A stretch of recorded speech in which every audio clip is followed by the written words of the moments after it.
Ever notice how some people just don't seem to respect you, no matter how kind, polite, or patient you are? Maybe they talk over you, ignore your boundaries, or constantly make you feel small. It's frustrating, but here's the truth. Respect isn't something you beg for. It's something you command through your behavior, your composure, and your boundaries. Today, we're talking about 7 ways to handle people who don't respect you.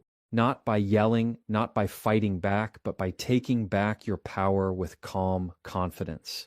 When someone disrespects you, your first instinct might be to react, to defend yourself, to explain, or to match their tone. But here's the thing, silence often speaks louder than any reaction ever could.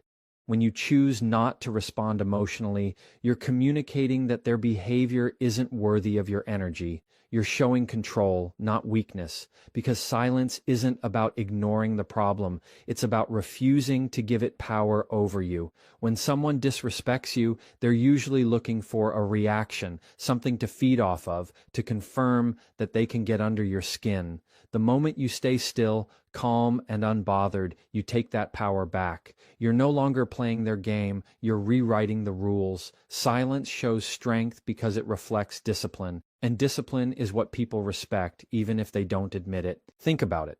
When someone's trying to provoke you, and you just look at them with composure, not anger, they don't know what to do next. They expect you to fight back, to argue, to validate their disrespect with attention. But when you don't, it unsettles them. It creates discomfort because your silence forces them to face their own behavior without your emotional reaction to justify it.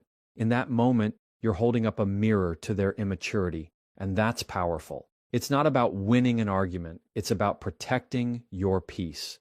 Your silence is your boundary saying, you don't get access to my emotions.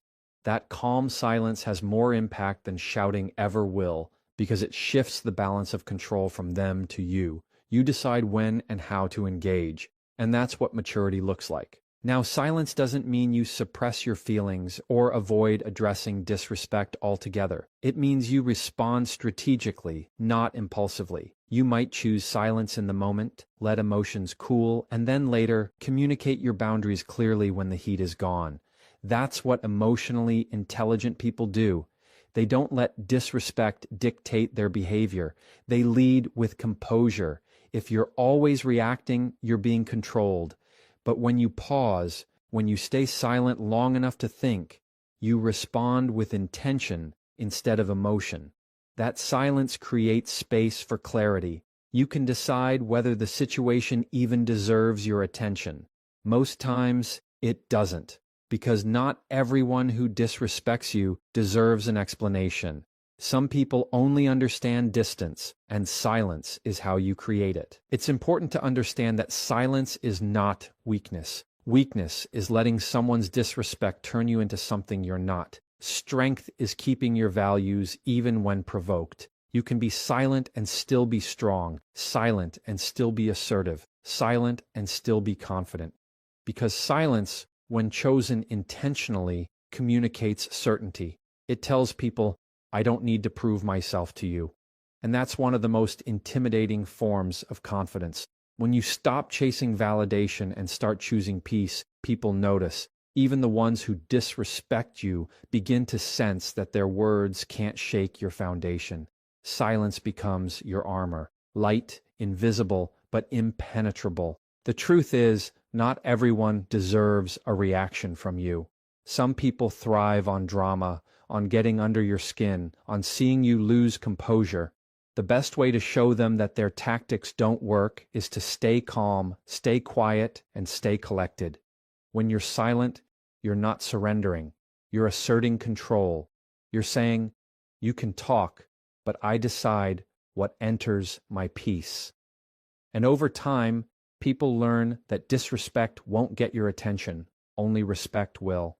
That's how you train people to treat you differently, not by yelling or fighting, but by showing them that the moment they cross the line, they lose access to your reaction. Your silence teaches them boundaries better than words ever could. So the next time someone disrespects you, take a breath. Don't rush to fill the silence. Let it hang there. Let it make them uncomfortable. Let it remind them that you won't stoop to their level. Because silence, when used with intention, is not emptiness. It's power.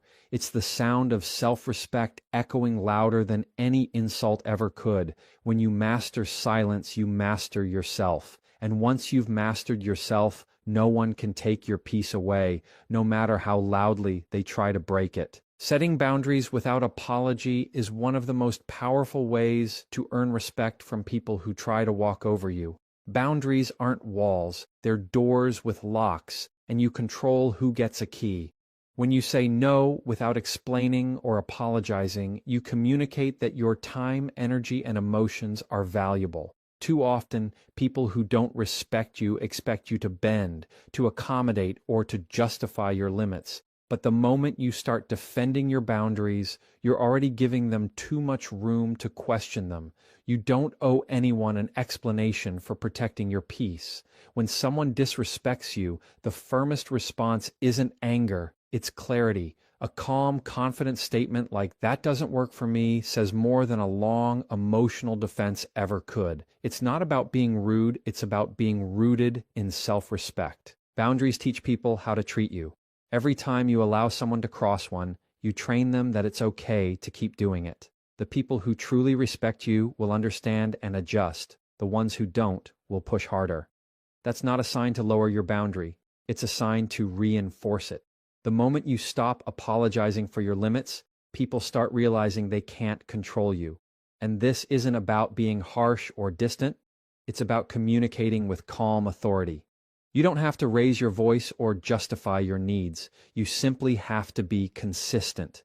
When your boundaries stay steady, people either rise to meet them or fall away. Both outcomes protect your peace.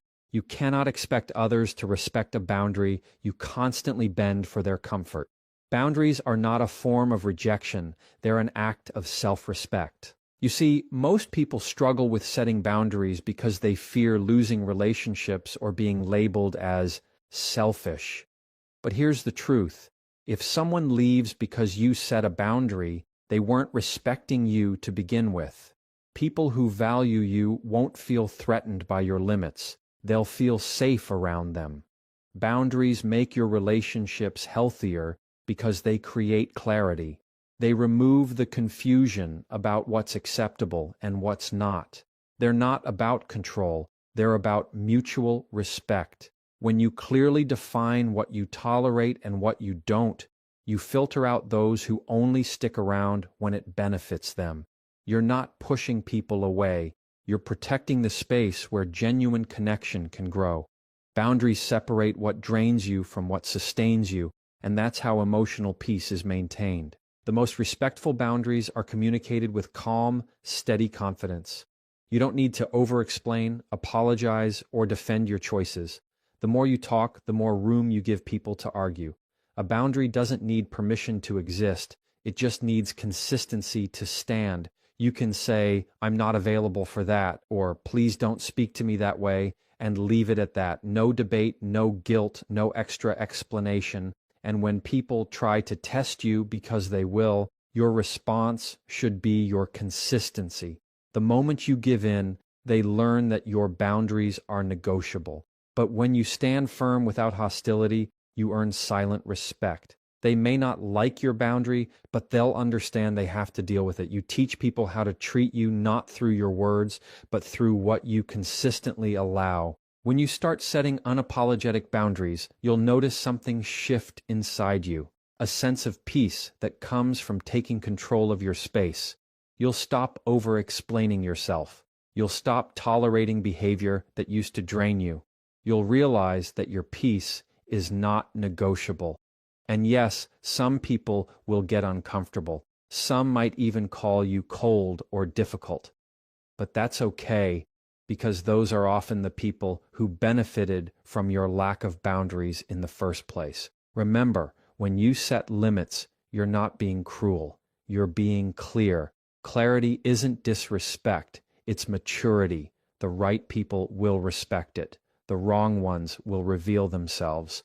Both are good outcomes because they keep your life aligned with peace and self-worth. So never feel guilty for protecting your space, your time, or your mental health. You don't need to apologize for saying no, and you don't owe anyone an explanation for choosing peace. Every time you set a boundary, you're sending a message to yourself. I respect me. And that's where true confidence begins. Boundaries are not about controlling others. They're about controlling how you respond to others. Once you learn to stand by them calmly and consistently, people around you start realizing something powerful.